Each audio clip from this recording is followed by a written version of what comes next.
Hello dear students, एक बार फिर से आपका हार्दिक स्वागत है हमारे इस यूट्यूब चैनल पर। आज तक हमने यहाँ पर नवोदय के 3 चैप्टर कंप्लीट कर चुके हैं और आज हम यहाँ पर चौथे चैप्टर के लिए शुरुआत कर रहे हैं। चौथा चैप्टर जो है factors and multiples including there properties, इसमें आज हम सबसे पहले बेसिक कंसेप्ट इन शॉर्ट पढ़ने वाले हैं। फैक्टर्स यानी क्या होता है थोड़ा आपको हम शॉर्ट में समझाएंगे। देखिए, फैक्टर्स यानी ऐसे नंबर जिसके टेबल में 20 आता है, जैसे कि 1, 2, 4, 5, उसके बाद है 10 और उसके बाद है 20। देखिए, ये सभी नंबर के टेबल में ये 20 आता है, इसलिए हम इन सभी नंबर्स को क्या कहते हैं, फैक्टर्स। बस इतना ही आपको ध्यान में रखना है।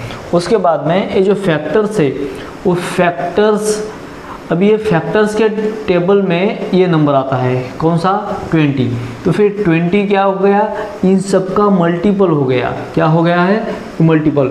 यानी आप थोड़ा सा अच्छी तरह से जान लो, ये फैक्टर्स और मल्टीपल जो होते हैं ना, ये एक दूसरे के अपोजिट होते हैं। जैसे कि अगर ये 20 के फैक्टर्स है तो इसके मल्टीपल जो है ना 20 है, इसका इन सभी का मल्टीपल जो है 20 है। तो फिर आप ऐसा भी कह सकते हैं कि इनका कॉमन मल्टीपल 20 है, वो हम आगे पढ़ने वाले हैं। उसके बाद हम कॉमन फैक्टर्स के बारे में पढ़ते हैं। देखिए, कॉमन फैक्टर्स ऑफ 10 एंड 15, ठीक है। तो फिर 10 और 15 के कॉमन फैक्टर्स क्या होते हैं, आपको तो मैंने अभी बताया था कि जैसे 20 के फैक्टर्स हमने यहाँ पे लिखे थे, वैसे 10 के फैक्टर्स आप लिखिए 1, 2, 5, उसके बाद है 10। ये देखिए, इन सब के टेबल में ये नंबर आता है, इसलिए इसके ये फैक्टर्स है।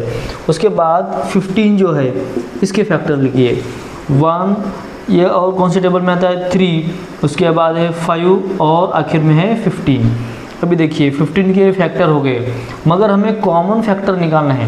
कॉमन फैक्टर मतलब ऐसे फैक्टर्स जो इस नंबर के फैक्टर में और इस नंबर के फैक्टर में कॉमन हो, यानी दोनों तरफ एक ऐसा सेम नंबर हो, उसे हम कॉमन फैक्टर बोलते हैं। जैसे कि देखिए, यहाँ पर 1 और यहाँ पर 5, ये दोनों जो नंबर है ये फैक्टर्स जो है दोनों के अंदर है, इसलिए इसे कॉमन फैक्टर कहा जाता है। क्या कहा जाता है, इसे हम कॉमन फैक्टर कहते हैं। कौन सा नंबर है, 5। अब उसके बाद देखिए, मल्टीपल ऑफ 7, यानी 7 के मल्टीपल अगर आप लिखना चाहेंगे तो 7 के टेबल में आने वाले सभी नंबर जो होते हैं वो मल्टीपल होते हैं। जैसे कि 7 के टेबल में आने वाला पहला नंबर है 7, उसके बाद है 14, उसके बाद है 21 और उसके बाद 28। ऐसे बहुत सारे नंबर ये 7 के मल्टीपल्स रहते हैं। फिर आप अभी अच्छे से समझ गए होंगे कि ये सब इसके मल्टीपल है और ये जो 7 है इन सब का क्या है, फैक्टर्स है। तो फिर अब हम पढ़ेंगे कॉमन मल्टीपल के बारे में। तो फिर अभी आप 4 के मल्टीपल लिखिए और उसके बाद 6 के मल्टीपल लिखिए। 4 के मल्टीपल यानी 4 के टेबल में आने वाले नंबर है, ठीक है। यानी 4 1 जा 4, 4 2 जा 8, 4 3 जा 12, ठीक है। ये सभी क्या हो गए, 4 के मल्टीपल। अब 6 के मल्टीपल लिखिए। 6 1 जा 6, 6 2 जा 12, 6 3 जा 18, उसके बाद है 24, इसके बाद है 30। इसके भी नंबर हम आगे बढ़ेंगे, जैसे कि 16, 20, 24, 28। तो फिर कॉमन मल्टीपल ढूंढने के लिए देखिए, ये मल्टीपल्स की लाइन और ये भी मल्टीपल की लाइन है। इस 4 के मल्टीपल है, ये 6 के मल्टीपल है, इनमें सेम नंबर कहाँ पर है, देखिए यहाँ पर 12 ये जो है सेम है, उसके बाद है 24, ठीक है ना। तो फिर ये देखिए, अब ये जो मल्टीपल्स है 12 इन दोनों का मल्टीपल है, उसके बाद 24 भी इन दोनों का मल्टीपल है, इसलिए ये कॉमन मल्टीपल जो है ना इसके क्या हो गए, ये 12 और 24। वैसे इसके आगे भी अगर हम नंबर लिखें तो हमें बहुत सारे ऐसे मल्टीपल इसमें मिल जाएंगे। प्राइम नंबर सीखने के लिए हमें प्राइम नंबर्स का पता होना बहुत ज़रूरी है। हमने आपको पहले ही चैप्टर में प्राइम नंबर्स, कंपोजिट नंबर, उसके बाद ऑड और इवन नंबर, इन सब नंबर के बारे में डिटेल में पढ़ा दिया है। तो फिर आप पहले वो वीडियो जाके देख लीजिए अगर प्राइम नंबर आपको पता ना हो तो, ठीक है ना।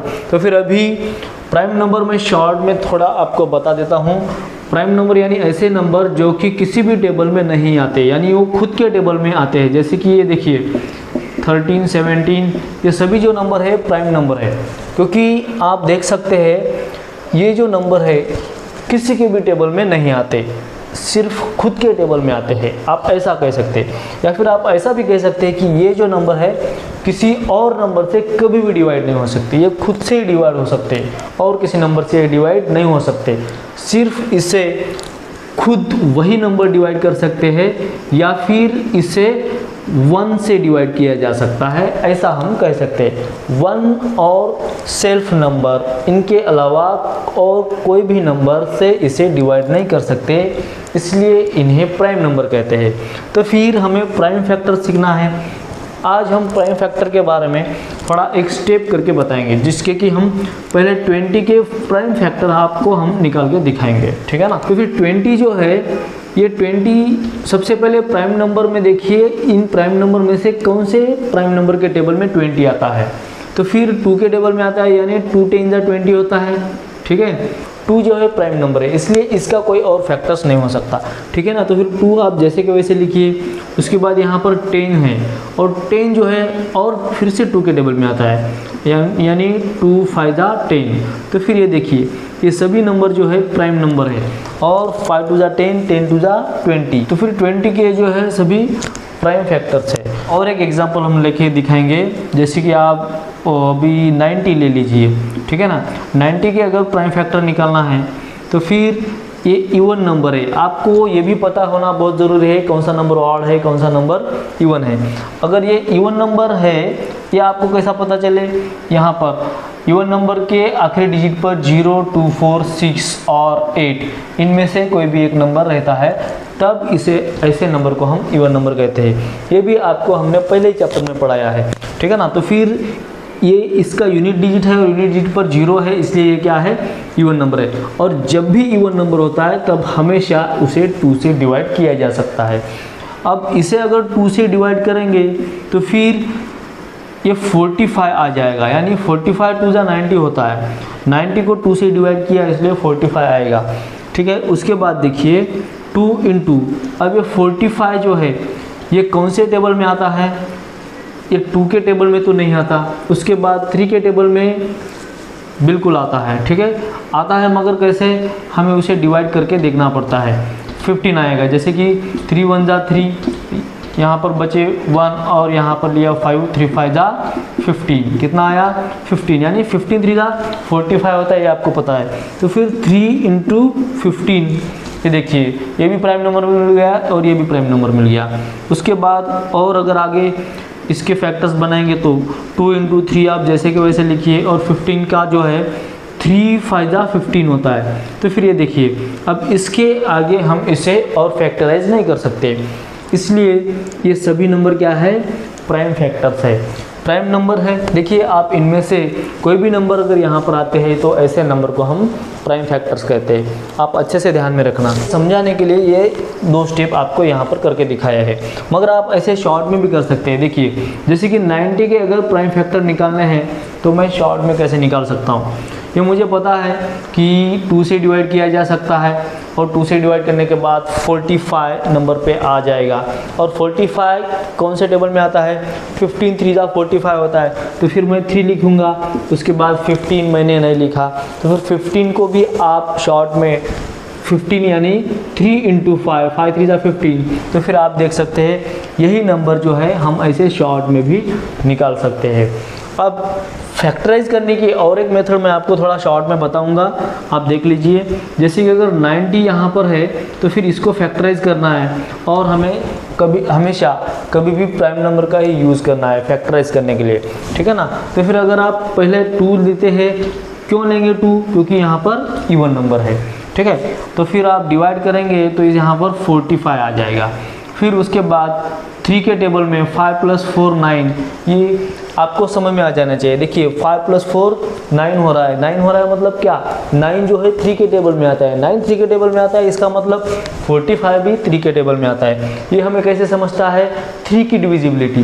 तो फिर सेकंड चैप्टर में आपको मैंने जो डिविजिबिलिटी पढ़ाया है वो भी आपको अच्छे से करना चाहिए, अगर वो आप देख लेंगे तो आपको फैक्टराइज करना बहुत ईजी जाएगा, ठीक है ना। तो फिर अभी 3 से भी हम डिवाइड करेंगे, तो फिर 3 से डिवाइड करने के के बाद हमें मिलेगा 15 और 15 तो हमेशा पता है, तो फिर 15 जो है 3 के टेबल में आ जाता है और ये 5 यहाँ पर ले लेंगे। तो फिर इधर की साइड आप देख सकते हैं ये सभी नंबर जो है प्राइम फैक्टर्स है और प्राइम फैक्टर्स आप देख सकते हैं 2 3 3 5 2 3 3 5 2 3 3 5। तो फिर देखिए दोस्तों ये बहुत इजी है, मगर आपको पहले कुछ चैप्टर जो मैंने पढ़ाया है जैसे कि पहला चैप्टर और दूसरा चैप्टर ये बहुत इंपॉर्टेंट है, उसमें बहुत सारी बेसिक की बातें बताई गई है। अगर आप वो अच्छे से पढ़ लेंगे, अच्छे से देख लेंगे तो आपको ये चैप्टर बहुत अच्छे से समझ में आ जाएगा। बहुत इजी है, वैसे ये नहीं किया तो भी भले ही आपको समझ में आ जाए, मगर वो अगर करेंगे तो आपको और भी इजी जाएगा और समझने में और बहुत ज़्यादा इजी हो सकता है। वैसे इस चैप्टर में और ज़्यादा बेसिक सीखने वाली कोई बात नहीं है। वैसे इस चैप्टर में क्वेश्चन भी बहुत कम है और ये क्वेश्चन जो है अब वीडियो के नेक्स्ट पार्ट में हम पढ़ाएंगे, जो कि एंट्रेंस कॉर्नर के सभी क्वेश्चन वहाँ पर हम कंप्लीट कर लेंगे।